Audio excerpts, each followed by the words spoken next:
Hi guys, this is Vineet, and in today's video we will discuss about full file backups inside SQL Server. Before we proceed ahead, I would please request you guys to go ahead and click on the subscribe button below this video to subscribe to my channel, and also hit the bell icon, select all notifications to get notifications regarding my future videos. There are some points to remember. I would request you please guys to watch the video till the end to gain better clarity of the concepts, and if possible for you, please watch this video twice. Do exercises in your lab environment or the test environment. Please do not touch any production environment or the production databases. And we would like to know your thoughts regarding our video, so please share your comments.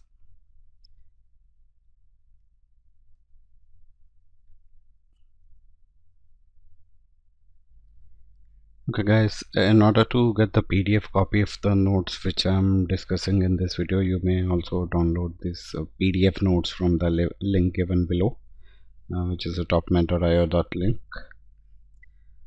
So I will put this link in description as well, otherwise you may type this link in the browser window to get to my notes page and download notes by paying a nominal fee. Link is also there in the description. Also there are some playlists to watch. So I have a database design playlist which consists of like 30 videos, and a business continuity playlist which consists of more than 40 videos. Also there's a link to my channel page. I will include all these links in the description area of the video. You may check them out. And if you have any questions related to SQL Server, you may follow the below link given in the pink color, the topmentor.io link, and by paying a nominal fee of INR 500 for a single question, I will try to resolve that question for you as early as possible and provide you with the solution. Apart from that, if you need any help in writing profile for your resume, I have a service available. You may go to that link below. I will include that link in description as well. And the service hourly charge is INR 1000. So guys, let's come back to a topic, which is full file backups in SQL Server. So let's go to notes quickly. So let's cover them up. Selecting pointer. Okay, so today we are covering the full file backups. So this is a file backup basically. So the files in SQL Server database can be backed up. So every database in SQL Server has some file associated with them. Maybe they are a primary data file, secondary data file, or the log data file, and those files can be backed up and restored individually as well, instead of restoring the whole database. Also, we can take whole file groups. They can be backed up individually instead of backing up each file under particular file group. We can back up a whole file group, so it will back up all the files under that file group. So this will provides an advantage where we don't have to back up each individual file under file group manually. So we can take a file group backup, which will take backup of all the files under that file group. Now if a file in a file group is offline, the whole file group becomes offline, and therefore they cannot be backed up. So any offline file groups, we cannot back them up. So when does a file group become offline? If any of the file under that file group is missing or are offline, then the whole file group goes offline. Now file backups of read-only file groups. There are read-only file groups as well, to which we cannot write. So file backups of those file groups which are read-only can be combined with partial backups. So file backup can be combined with some partial backups as well. And partial backups basically include all the read-write file group. So what is a partial backup? So partial backup includes the read-write file group backup and optionally one or more read-only file groups. So that is why we were discussing that read-only file groups backups can be combined with partial backups. A partial backup is a backup of all read-write file groups. Now, what are the advantages of the file backups? Why do we take file backups? So basically, it increases the speed of recovery by allowing us to restore only damaged files instead of the or without restoring the rest of the database. So we can restore individual files if we have a file backup. So there is no need to restore the whole database backup, but instead we can restore a simple damaged file from a file backup. Now here we are taking an example. If a database consists of several files, so if there are several files in database that are located on different disks, alright, each file is located on different disks, and if one of the disks fails, then we have the option to restore that particular file, which is faster, because once that particular disk fails, the file that is residing on that disk will not be available. And so in those scenarios, we have the option to restore that particular file after obviously correcting out the disk failure. And restoring a particular file is faster in this situation than restoring the entire database. Now let's go to the other advantage. So file backups increase the flexibility in scheduling and media handling compared to full database backup, which for a very large databases becomes unmanageable. So taking a database for a backup for a very large database is a very cumbersome process, and it becomes unmanageable at certain point. So media handling is also difficult. So file backups provides us the flexibility in scheduling and media handling compared to full database backups, which for very large databases become unmanageable. Now there are some disadvantages associated with the file backups. What are those disadvantages? So the primary disadvantage, if we talk about, is the additional administrative complexity. So we need to make additional backups, so there is additional administrative complexity involved in maintaining the file backups. Maintaining and keeping track of complete set of these backups can be time consuming, so we need to keep track of these backups, and maintaining and keeping a track of complete set of these backups is a time consuming task and might outweigh its advantages and might outweigh the space requirements of full database backup.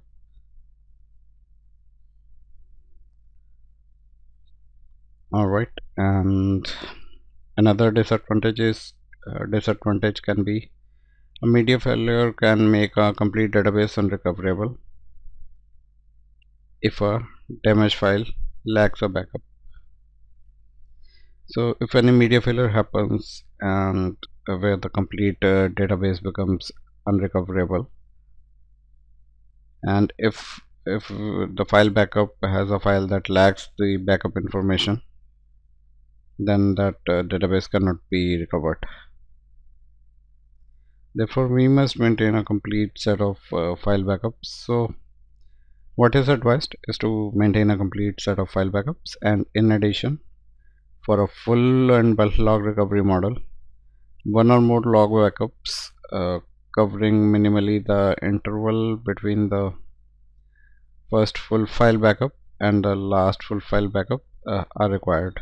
So we should take log backups in between the first full file backup and the last full file backup. We can take transaction log backup so that data can be recovered from the database backups.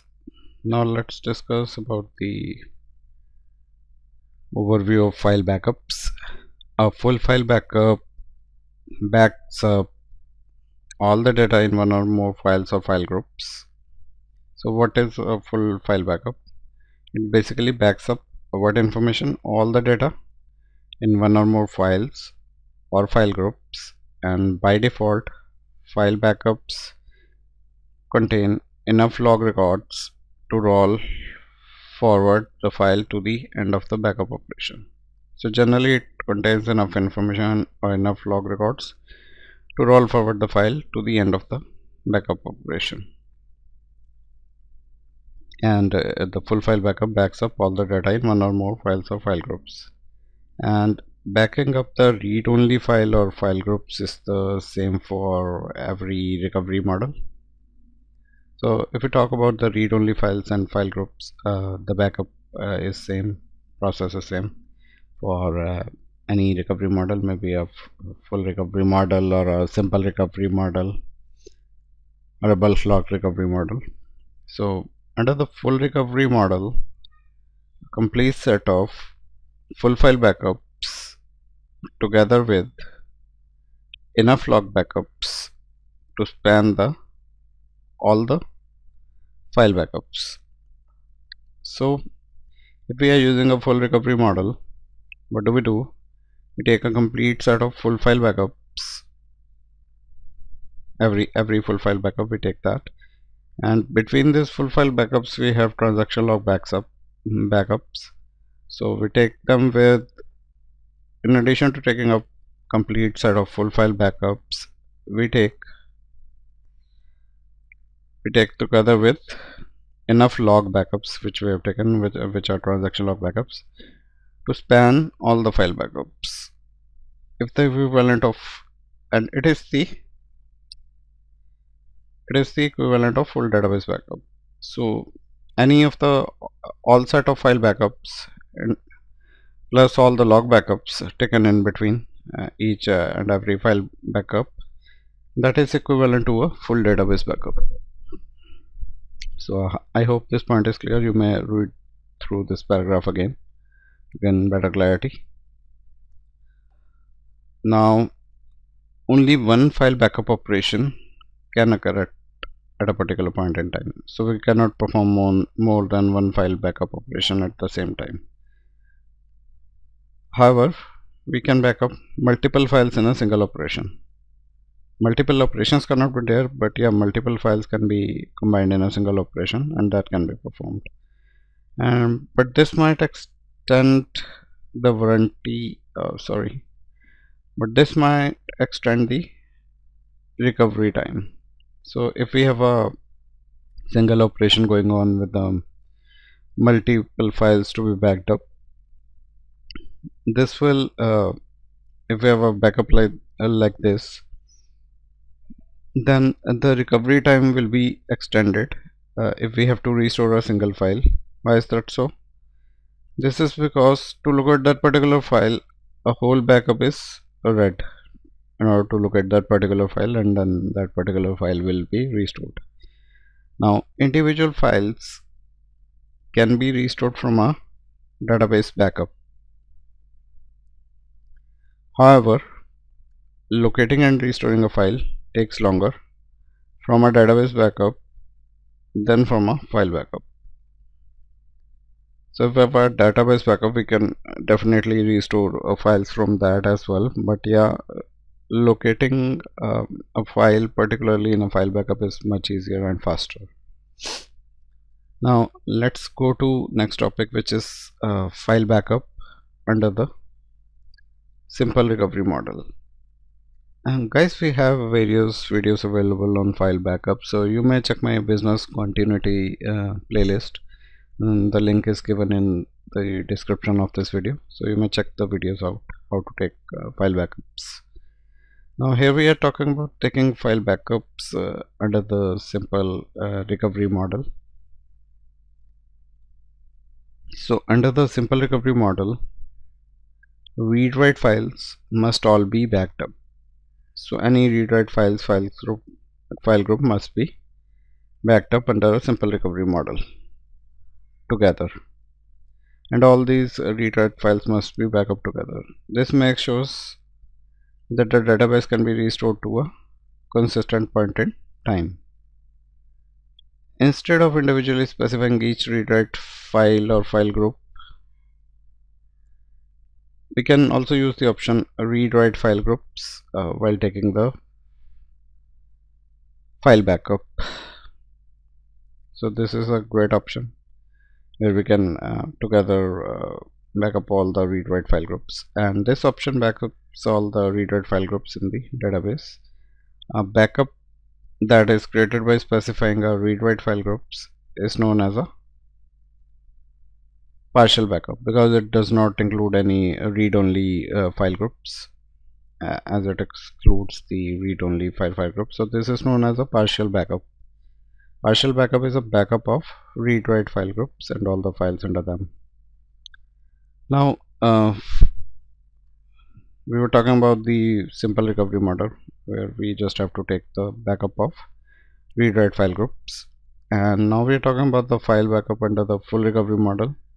So under the full recovery model, we must backup transaction log as well in addition to the read-write file groups.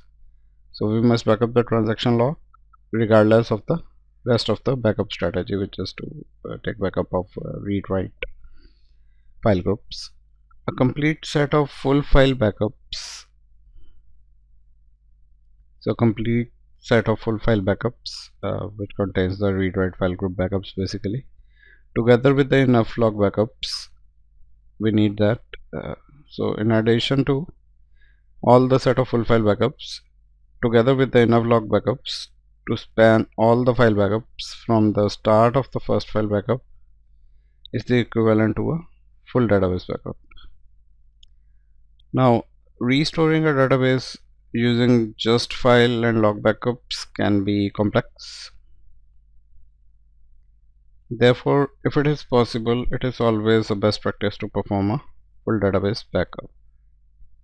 So restoring a complete database using, here we are not just talking about the restoring a particular file, but if we have to restore a full database using the file backups and the log backups, this is a complex process.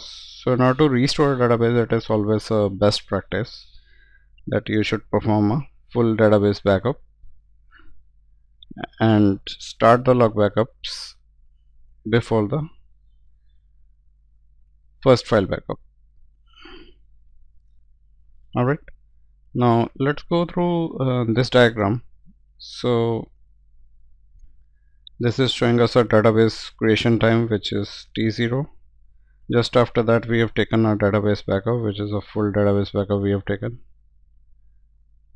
This database consists of primary file groups, any secondary file groups, and the log file. And after the first full database backup, which is taken here at this point T1, we will take the transaction log backup, which is denoted by T2, T3. These are transaction log backups. This whole area is a transaction log backups area.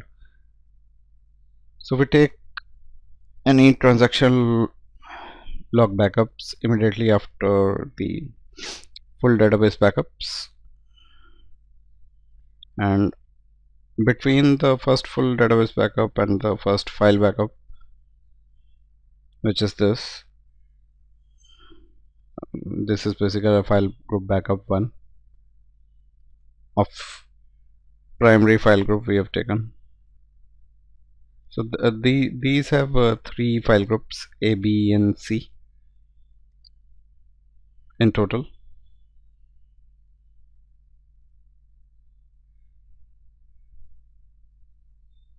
So primary file group, here we don't have a name, but for secondary file group we have ABC secondary file group. So we are taking backup of file group backup of this secondary file groups.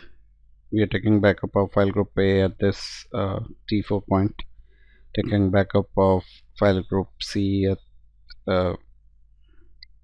T7 point, and taking backup of file group B at T10, taking backup of file group at T13 point. Before the first full database backup and the first file group backup, we have transaction log backups, and between the first file group backup 1 and file group backup 2, we have transaction log backup T5 and T6. So this is what diagram is explaining. And under the full recovery model, you must roll forward the transactions. So we are using a full recovery model. You must roll forward the transaction logs when restoring a read write file backup to make sure that file is consistent with the rest of the database. To avoid rolling forward a lot of transaction log backups, consider using a differential backup. So we can take differential backups as well, so we don't have to roll forward individual transaction log backups if there are too many. It's better to take differential backup at that point. So guys, let me explain this database diagram. Once again, we are almost done with this video, but yeah, let me go through this diagram explanation again. So this illustration basically shows a strategy in which the full database backup, which is this is the full database backup. It is taken at time t1 soon after the database is created at point t0. The first database backup basically enables the transaction log backups to start, which are these. So only after the first full file backup we can take any transaction log backups. So the first full database backup will allow any transaction log backups to start, and transaction log backups are scheduled to occur at set intervals. And file backups, basically here we are taking file group backups, occur at whatever interval best meets the business requirements for the database. And this illustration is basically showing each of the 4 file groups. And basically there are 3 file groups, A, B, C. So this illustration shows that each of these 3 file groups being backed up one at a time. So first we are backing up file group A, then C, then B, then again A. The order in which they are backed up is ACB, A, and reflects the business requirement of a database. So yeah, this is what it is. And earlier we have also explained this diagram. So guys, we are done with this video. In today's video we have discussed about the overview of full file backups and what are some of the advantages of them and what are some of the disadvantages of taking full file backups, and we provided an overview of full file backups. We have discussed about how file backups under the simple recovery model, what is to be backed up, and we have also talked about the file backups under the full recovery model. So yeah, that's it for this video. I hope you liked it. Please click on the like button if you really like this video. Please share this video with your friends in case you feel this video is useful for them as well, and please ask them to please subscribe to my channel and also comment on my videos. And that's it. And also please be sure to watch out my playlist on business continuity and the database design, and the links are included in the description. I thank you so much for your time on this video today, and you have a wonderful day ahead.